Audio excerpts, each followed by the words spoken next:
శివుడిని దేవాతి దేవుడు ఆది దేవుడు అని అంటారు. ముల్లోకాల యొక్క ఆది మరియు అంతాన్ని చూడగలిగే శక్తి కేవలం శివుడికి మాత్రమే ఉంటుంది. ఈ ప్రపంచంలోని అన్ని అతీంద్రియ శక్తులు అతని ఆధీనంలో ఉంటాయి. అయితే శివుడు ఎలా జన్మించి ఉంటాడు అనే సందేహం మీకు ఒక్కసారైనా వచ్చే ఉంటుంది. దీనితో పాటు అతని తల్లి ఎవరు మరియు అతని తండ్రి పేరేమిటి, అతను ఎక్కడ చదువుకున్నాడు, అతని గురువు పేరేమిటి, అలా కాకపోతే అసలు శివుడు ఎవరికి గురువు, శిష్యులు ఎవరు? కాబట్టి రండి, ఇంకా ఇలాంటి మరెన్నో ప్రశ్నలకు సమాధానాలు ఈ వీడియోలో తెలుసుకుందాం. Let's start the video. శివుడి జన్మకు సంబంధించి శివపురాణం ప్రకారం శివుడిని స్వయంభువు అని అంటారు. అంటే అతని పుట్టుక స్వయంభువుగా జరిగిందని అర్థం. శివుడికి తల్లి తండ్రి అంటూ ఎవ్వరూ లేరు. ఈ కారణంగానే శివుడు పంచభూతాలకు అతీతుడు. శివుడికి జననం తప్ప మరణం అనేది అస్సలు ఉండదు. అందుకే అతనికి మృత్యు భయం కూడా ఉండదు. విష్ణు పురాణంలో శివుని పుట్టుక గురించి ఒక ప్రస్థానం ఉంది. విష్ణు పురాణ ప్రకారం విష్ణు నుదుటి నుంచి వెలువడే కిరణాల నుంచి శివుడి పుట్టుక జరిగింది. అతని నాభి నుండి వెలువడే పద్మం నుండి బ్రహ్మ పుట్టాడు. ఇక మరోవైపు విష్ణువు జననం గురించి శివపురాణంలో ఇలా ప్రస్తావించబడింది. ఒకసారి శివుడు తన కాళ్ళను మర్దన చేస్తూ ఉండగా ఆ మురికి నుంచి శ్రీ మహావిష్ణువు జన్మించాడు. ఇవి రెండు నిజమైతే విష్ణు పురాణం శివపురాణం ఇవి రెండు పూర్తి భిన్నంగా ఉన్నాయి. అంటే విష్ణు పురాణం విష్ణు భగవానుణ్ణి ఆది దేవుడిగా పేర్కొంటుంది. అలాగే శివపురాణం మహాదేవుణ్ణి ఆది దేవుడిగా పేర్కొంటుంది. అలా అయితే ఎవరిని ఎవరు సృష్టించారనేది చెప్పడం చాలా కష్టం. ఈ రెండు కథలను పక్కకు పెడితే శివుడి జననం గురించి మరో కథ చాలా ప్రాచుర్యంలో ఉంది. ఈ కథను మీరు కూడా చాలా సార్లు వినే ఉంటారు.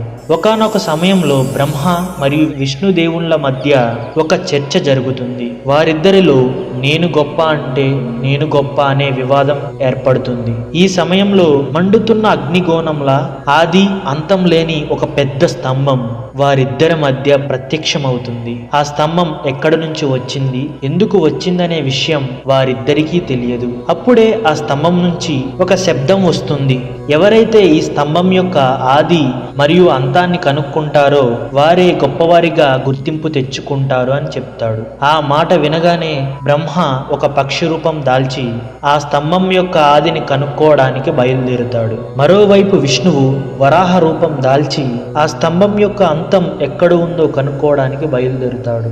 ఎంత వెతికినా ఆ స్తంభం యొక్క ఆది మరియు అంతాలను కనుక్కోలేకపోతారు. ఇద్దరు ఓటమిని అంగీకరించి వెనక్కి వచ్చేస్తారు. ఆ తర్వాత శివుడు తన అసలు రూపంలోకి వస్తాడు. దీంతో బ్రహ్మ మరియు విష్ణువులు శివుడే అత్యంత శక్తివంతుడు గొప్పవాడని ఒక నిర్ధారణకు వస్తారు. కాబట్టి శివుడిని మించిన శక్తి ఈ ప్రపంచంలో ఎక్కడా లేదు. అందుకే దేవతలు, రాక్షసులు, యక్షులు, గంధర్వులు సైతం శివుడినే పూజిస్తారు. దీనితో పాటు శివపురాణంలో ప్రస్తావించబడిన ఆది మరియు అంతం లేని ఈ స్తంభం శివుడు పుట్టలేదని స్వయంగా ఉద్భవించాడని తెలియజేస్తుంది.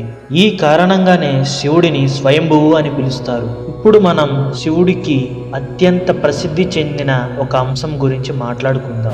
ఒక కథ ప్రకారం శివుడికి బ్రహ్మదేవుడు తండ్రి అని అంటూ ఉంటారు. ఈ కథను నిజమని నమ్మేవారు చాలా మంది ఉన్నారు. శివుడు బ్రహ్మదేవుడి పుత్రుడిగా ఎలా మారాడో దానికి సంబంధించి విష్ణు పురాణంలో ఒక కథ ఉంటుంది. భూమి, ఆకాశం, పాతాళం మరియు ఈ పూర్తి బ్రహ్మాండం నీటిలో మునిగిపోయి ఉన్నప్పుడు విష్ణు తప్ప మరి ఏ ఇతర ప్రాణి ఈ లోకంలో జీవించలేదు. అప్పుడు విష్ణు ఒక్కడే తన శేష సర్పంపై పడుకుని నీటిపై తేలుతూ ఉన్నాడు. ఆ తర్వాత తన నాభి నుంచి బ్రహ్మదేవుడు జన్మించాడు. విష్ణువు మరియు బ్రహ్మదేవుడు ఈ విశ్వం గురించి మాట్లాడుకుంటున్న సమయంలో శివుడు ప్రత్యక్షమవుతాడు. బ్రహ్మదేవుడు శివుడిని గుర్తించడానికి నిరాకరిస్తాడు.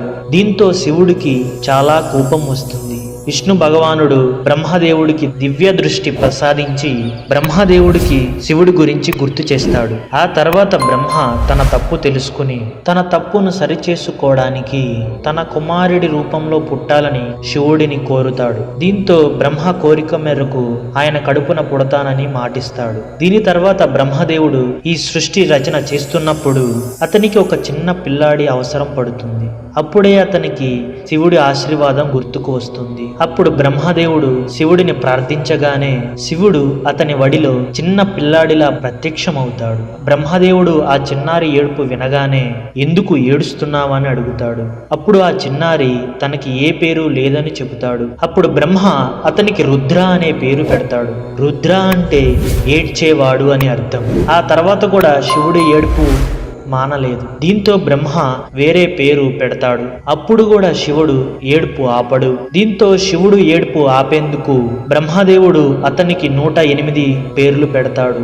అలా బ్రహ్మదేవుడు శివుడికి పెట్టిన 108 పేర్లను భూమిపై రాసి పెట్టినట్లు శివపురాణం తెలియజేస్తుంది. దీని తర్వాత వచ్చేది శ్రీమద్దేవి మహాపురాణం. శ్రీమద్దేవి మహాపురాణంలో శివుని తల్లి మరియు అతని తండ్రి గురించి ప్రస్తావించబడింది. శ్రీమద్దేవి మహాపురాణం ప్రకారం ఒకానొక సమయంలో నారద మహర్షి అతని తండ్రి బ్రహ్మదేవుడితో ఈ విశ్వాన్ని ఎవరు సృష్టించారు, అలాగే మహాదేవుడు విష్ణు భగవానుడు మీ యొక్క తల్లిదండ్రులు ఎవరు అని ప్రశ్నిస్తాడు.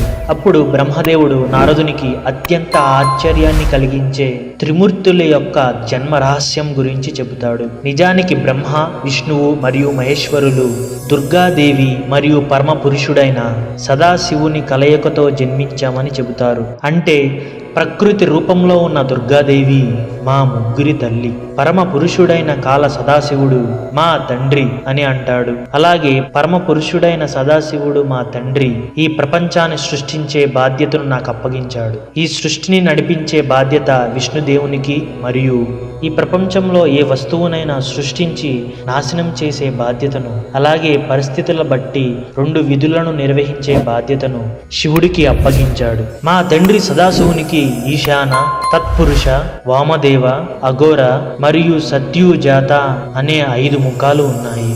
ఒక ముఖం నుండి అకారం, 2వ ముఖం నుండి ఉకారం, 3వ ముఖం నుండి ముకారం, 4వ ముఖం నుండి బిందువు, 5వ ముఖం నుండి నాదం అంటే శబ్దం ఉద్భవించింది. ఈ 5 ముఖాల నుంచి ఉద్భవించిన ఈ శబ్దాలను కలిపి పలికితే ఓం అనే పదం ఏర్పడుతుంది. ఆ ఓం అనే పదం మా తండ్రి సదాశివుణ్ణి సూచిస్తుంది. మా తండ్రి సదాశివుణ్ణి మించిన శక్తి ఈ ప్రపంచంలో ఎక్కడా లేదు.